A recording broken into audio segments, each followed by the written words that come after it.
soit rendu à notre Dieu et nous sommes contents encore d'être de votre en ce jour. Que Dieu vous bénisse de nous accepter chez vous sur vos petits écrans. Et nous avons aujourd'hui la sœur Anne-Marie Makengo du ministère Likambo et Amotema, l'affaire du cœur. Et nous avons un sujet très intéressant en ce jour et vous allez le découvrir tout de suite après ces moments de prière. Rendons grâce à Dieu. Dieu du ciel et de la terre, tu nous as mis à part en ce jour pour que nous puissions communiquer ta parole qui est esprit et vie au travers de cette émission. Que cette parole soit gravée dans le cœur de tout un chacun en caractère de feu et que Saint-Esprit, toi seul, véhicule ces messages dans le précieux nom de Jésus. Nous avons ici prié. Amen. Amen. Comme je vous disais, nous avons la sœur Anne-Marie et nous allons parler du célibat en ce jour.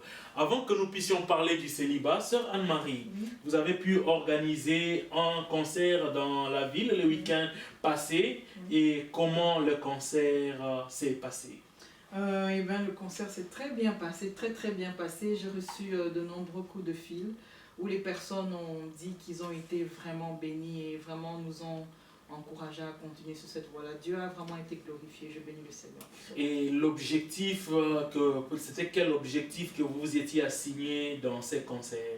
L'objectif, c'était que les cœurs s'ouvrent pour que Dieu puisse trouver sa part et s'y installer, donc reconnecter des cœurs à Dieu. Et je pense que Dieu s'est glorifié. Gloire soit rendue à notre Dieu, bien-aimé dans le Seigneur. Personnellement, j'y suis allé et c'était pour quelques minutes que j'avais prévu, mais je me suis retrouvé jusqu'à la dernière minute du concert. Comme pour vous dire, c'était des moments riches et richement bénis où la présence de Dieu était palpable et tangible. Et à ma grande, pas surprise, mais c'est pas ce que j'attendais à un concert, de voir des âmes être données à Christ, des âmes venir à Christ, recevant Christ comme Seigneur et Sauveur. C'est ça l'objectif de tout ministère chrétien. Amen. Et bien aimés dans le Seigneur, nous sommes sur ces plateaux pour que vous soyez édifiés. Amen. Et aujourd'hui, nous voulons parler du célibat. Sœur Anne-Marie, avant que nous puissions parler de ce sujet, j'aimerais vous lire une citation, une définition que j'ai trouvée dans Wikipédia. Comme ça, je vais comparer avec votre entendement sur le sujet. C'est pas la Bible, c'est pas un verset de la Bible, mais c'est le dictionnaire. Le célibat est l'état d'une personne qui est en âge de vivre en couple ou d'être mariée, mais qui n'a pas de conjoint dans sa vie amoureuse et ou sexuelle. En général, on considère que les célibats ne s'appliquent pas aux personnes veuves. Le célibat peut inclure ou exclure, selon le cas, les personnes mariées, séparées ou non, et les divorcés qui ne cohabitent pas avec un conjoint. Ça, c'est le dictionnaire. Maintenant, nous voulons avoir votre entendement du célibat. Pas l'entendement des autres, mais votre entendement. Je pense vraiment qu'il y a beaucoup de points là-bas qui rejoignent en fait ma définition personnellement. Et je pourrais juste dire en deux mots en fait que le célibat c'est toute personne qui n'est pas mariée et qui n'est pas actif aussi sexuellement. Voilà. Ok, qui n'est pas marié et qui n'est pas actif sexuellement. Nous allons y revenir sur ces deux aspects, non mariés, non actifs sexuellement. Et avec le temps, nous parlerons en profondeur dans cette émission sur la sexologie. Soyez branchés sur notre chaîne pour comprendre la sexologie selon la Bible et dans la vie d'un chrétien. Gloire soit rendue à notre Dieu. Sœur Anne-Marie. Oui, papa. Parlez-nous un tout petit peu de la compréhension ou de la perspective de l'Église sur le célibat. Bon, faut dire concernant cela, il faut dire qu'on a de multiples définitions, de multiples attitudes aussi.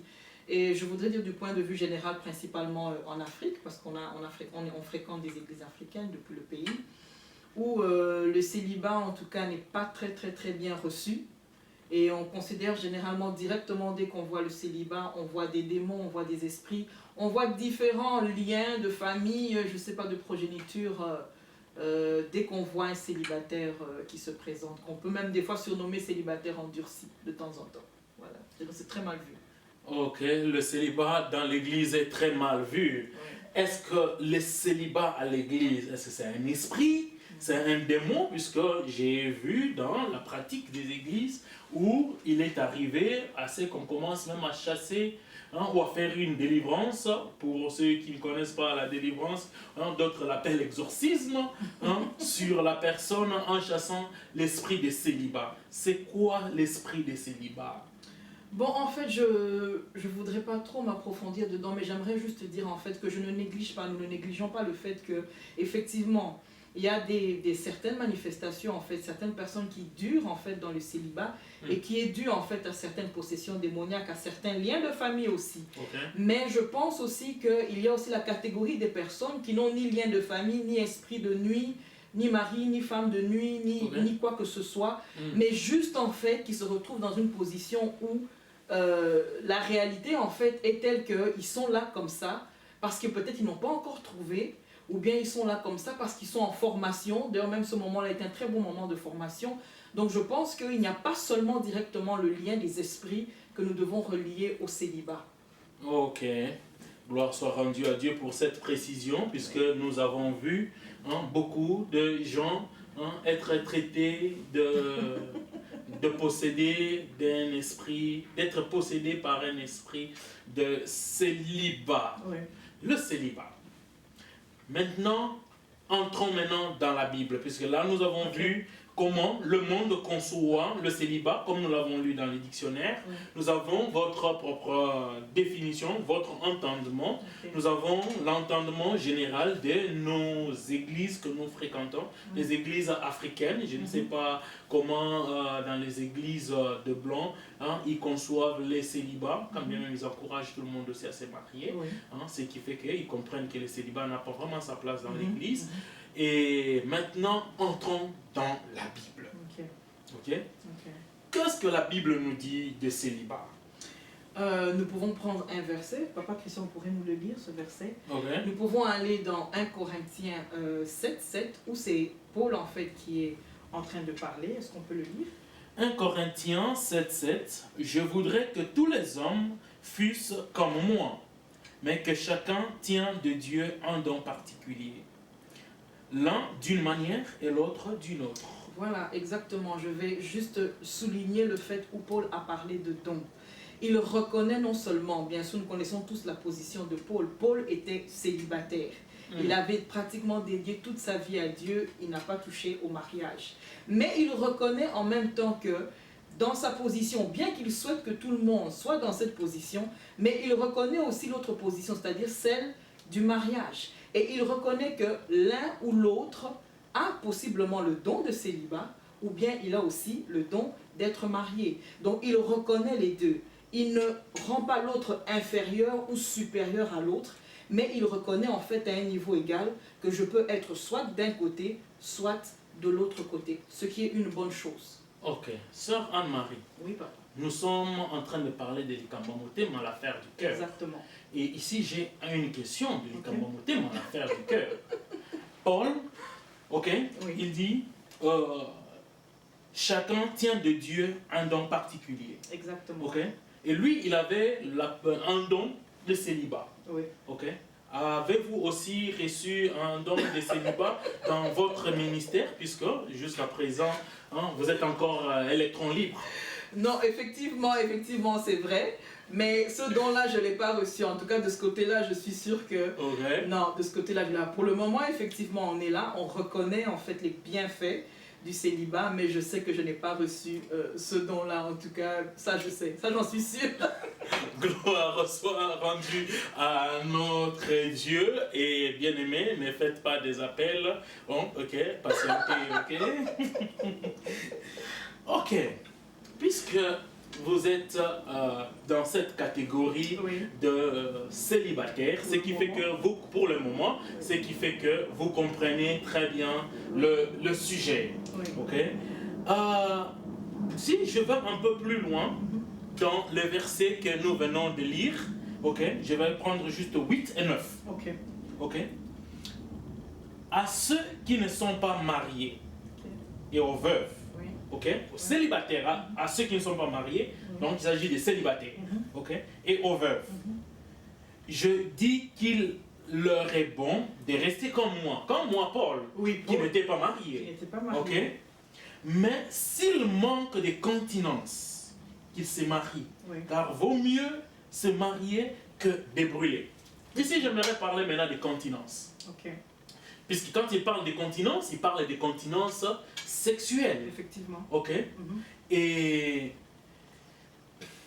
dans la définition première que nous avons eu à voir, ok, nous avons vu, ok, on parle aussi de la sexualité, ok, de quelqu'un qui n'a pas un partenaire sexuel. Exactement. Ma première question, ok, Sœur Anne-Marie, nous ne sommes pas faits, nous sommes faits de chair et de sang, et nous n'avons pas un corps en métal, nous ne sommes pas des robots.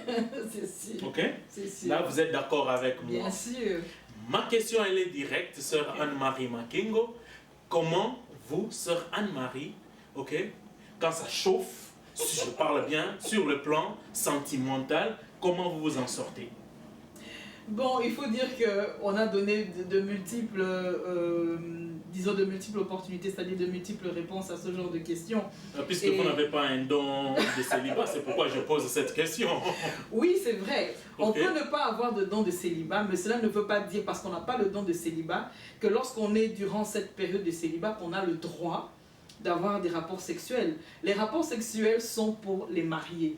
Même lorsque Paul parle, si nous creusons bien cela, nous allons comprendre en fait qu'il a dit si vous brûlez, donc si vous manquez de contenance, mariez-vous, allez-y. Donc c'est pour dire quoi? La sexualité c'est dans le mariage. Lorsqu'on est dans le moment de célibat, même si tu n'as pas ce don de célibat, c'est-à-dire que tu vas rester célibataire toute ta vie comme Paul, tu dois nécessairement te contenir. Et effectivement, il y a plusieurs précautions par rapport à cela. Si chaque jour tu es devant l'ordinateur en train de regarder des films pornographiques, en train de regarder ce qui se passe là-bas, tu iras, si tu ne vas pas le faire toi-même, tu iras vers d'autres personnes, tu chercheras à te satisfaire. Si tu es toujours là, en fait, dans le noir, avec le sexe opposé, si tu es toujours dans des positions bizarres, tu es en train toi-même de faire que le feu puisse se lever en toi, de se lever. Hein? Et voilà quoi, donc il y a différentes manières où tu peux résister et bien vivre ta vie de célibataire. Ok, laissez-moi encore revenir vers vous, comme ça on va éclaircir le bien-aimé. Est-ce qu'il y a de pratiques qu'il faut faire, ou est-ce qu'il y a, à la lumière de la parole de Dieu, il y a quelque chose qui est recommandé aux célibataires de faire pendant cette période de leur célibat? Oui, effectivement. Pour le célibataire, parce que nous nous adressons à des enfants de Dieu, des personnes qui connaissent Dieu, qui servent Dieu, pour le célibataire, toujours Paul qui nous recommande en fait de nous préoccuper des affaires de Dieu.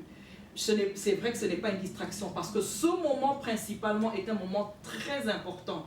Parce que s'occuper des affaires de Dieu, nous recevons aussi l'enseignement.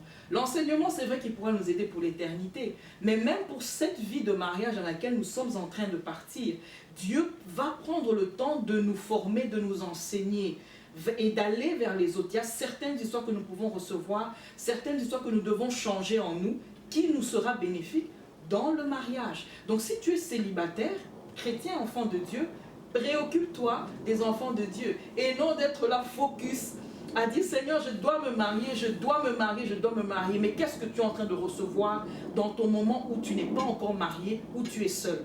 Tu dois recevoir quelque chose. Donc se préoccuper des affaires de Dieu est une bonne chose pour le célibataire. Toujours dans l'émission CNM Good News avec la sœur Anne-Marie Makengo du ministère Likambo et Amotema, l'affaire du cœur. Nous continuons avec ce sujet sur les célibats. Sœur Anne-Marie, Oui. quel est l'âge moyen pour un homme, une femme de se marier? L'âge moyen pour un homme ou une femme de se marier est universellement, bien sûr, ça peut dépendre des cultures et de certains endroits, mais universellement, nous pouvons dire que l'âge moyen, c'est à partir de 25 ans, la période de 25 ans à 30 ans. Mais selon moi, je pense que déjà principalement pour les jeunes filles, par exemple, à partir de 20 ans, on suppose qu'elle a déjà fait ne fût-ce que les secondaires, où elle a eu déjà confronté les professeurs, certains collègues de classe et certaines choses qu'elle a pu apprendre. Je pense qu'à partir de 20 ans déjà, elle peut déjà être bonne pour le mariage. Ok. Il y a une expression qui est utilisée dans la langue de Molière, disons, pour les femmes qui se sentent pas mariées à partir de l'âge de 25 ans. On dit qu'elles ont coiffé la Sainte Catherine.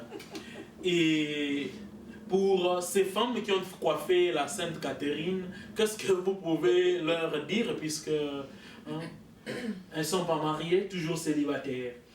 Bon, j'aimerais d'abord dire à toutes ces jeunes femmes, parce qu'elles sont encore jeunes femmes, disons, je dirais, n'entre pas dans le salon là où on coiffe la Sainte Catherine, maman. Mais ce que j'aimerais dire, c'est que peu importe le temps qui est passé, peu importe l'âge qui est en train d'avancer, s'il y a un homme pour toi, il viendra vers toi. Il viendra vers toi, sois-en sûr. L'âge peut avancer, ça peut avancer. Sois calme, ne te tracasse pas, ne te frustre pas, ne regarde pas les autres, n'envie pas les autres. Peu importe les réactions qu'ils peuvent avoir autour de toi, sois confiante, espère en Dieu parce que c'est possible. Mais rassure-toi aussi d'une chose, parce que c'est important.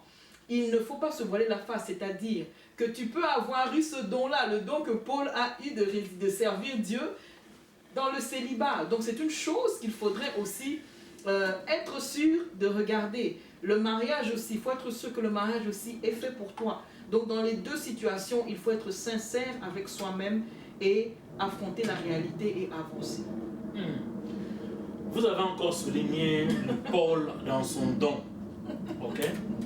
Je me suis converti, j'ai donné ma vie à Christ Jésus comme Seigneur et Sauveur en 1992. Oui.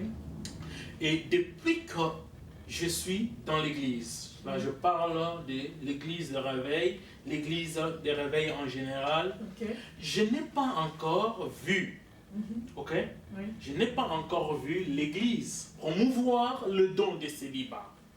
Je n'ai pas encore vu un pasteur, un prophète, ok?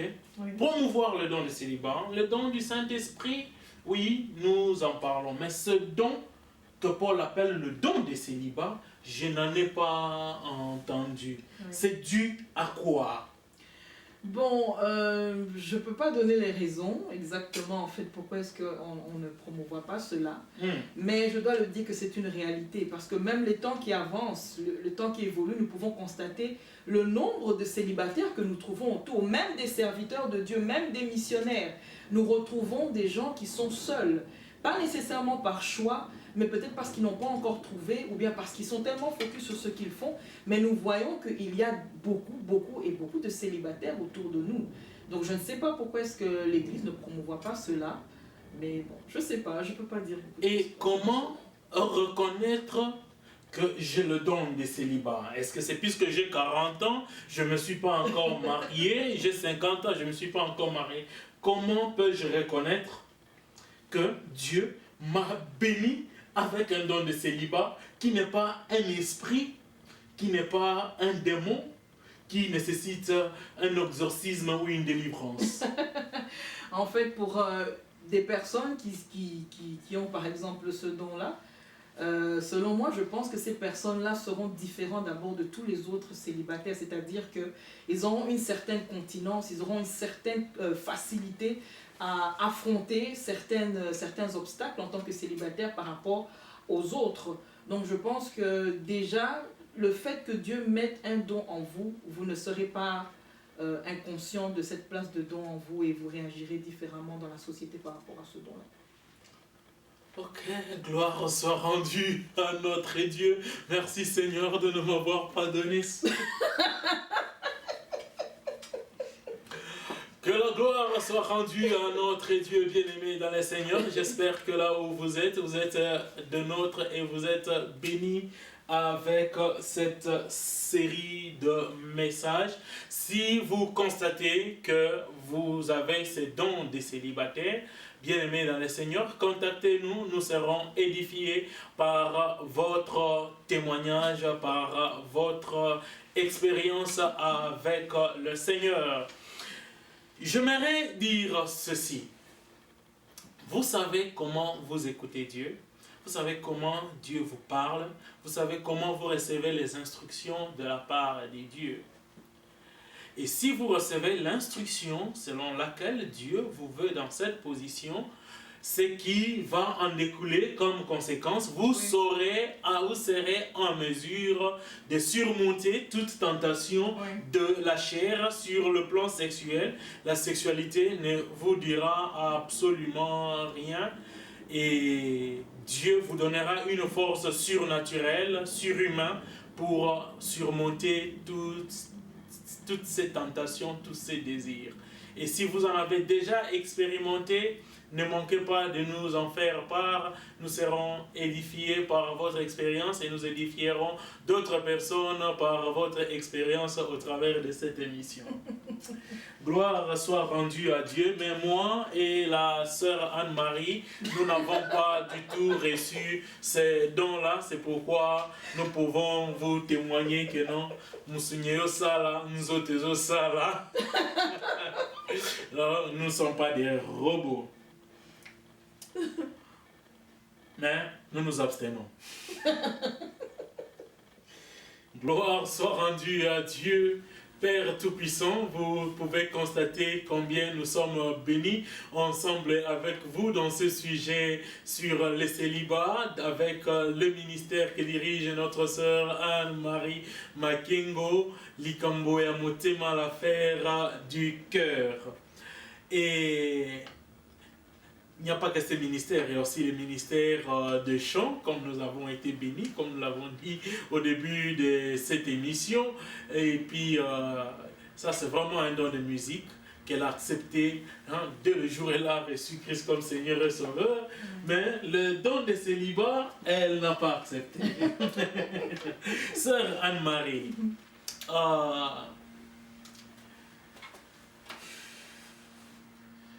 je soupire d'abord avant de poser cette question. Pourquoi? Puisque, conformément à la définition, le célibataire est celui qui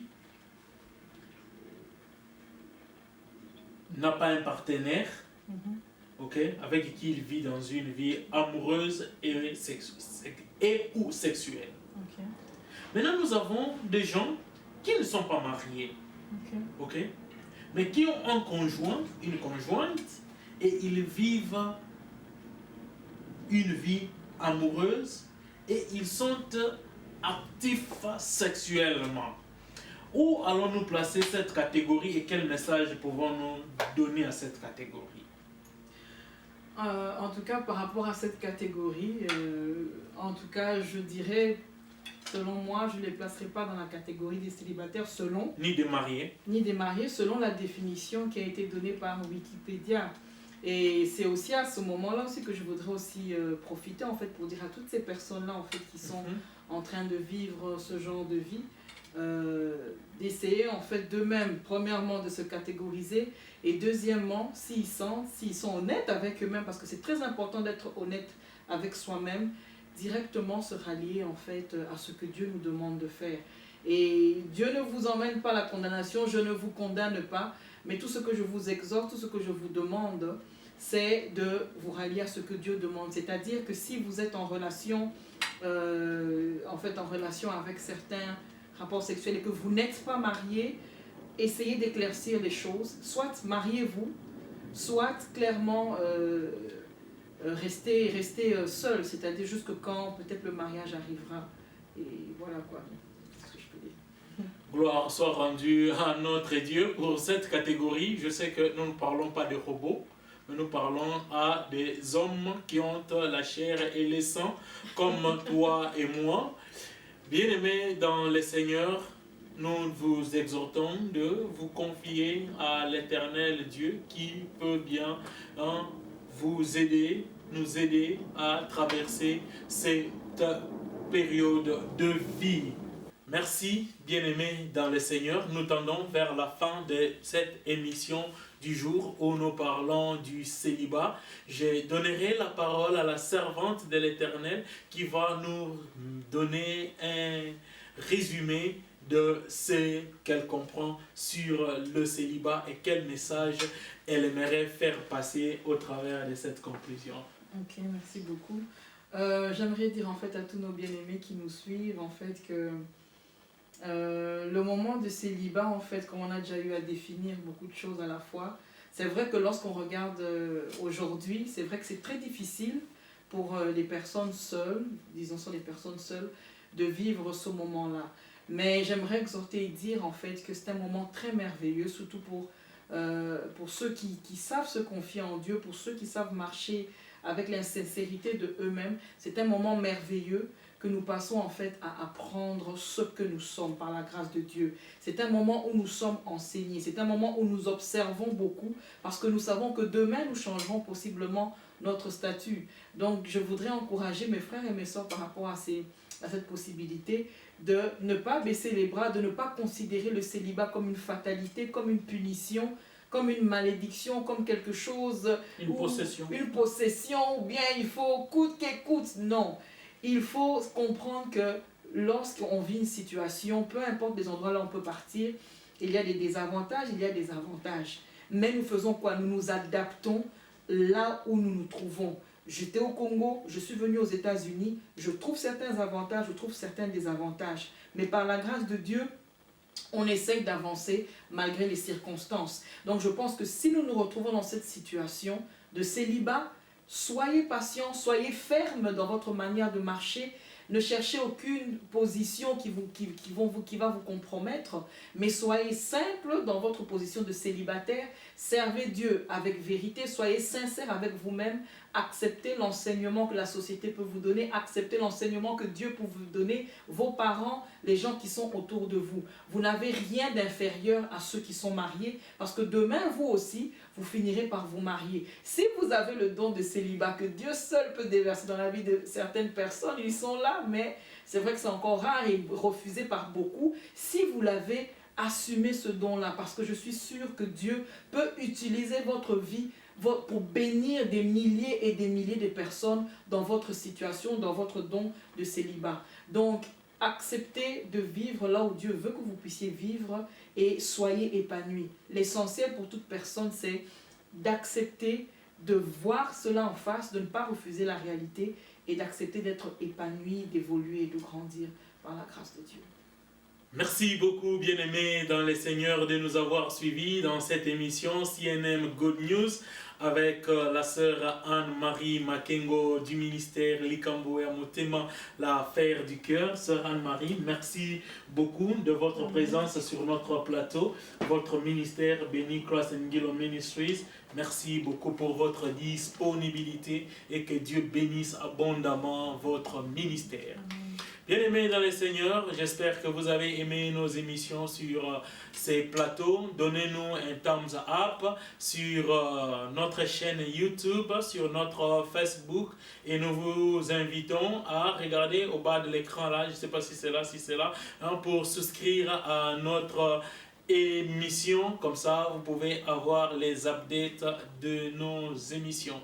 Merci une fois de plus et que le Dieu que nous servons puisse vous bénir abondamment dans tout ce que vous entreprenez. Et à la prochaine.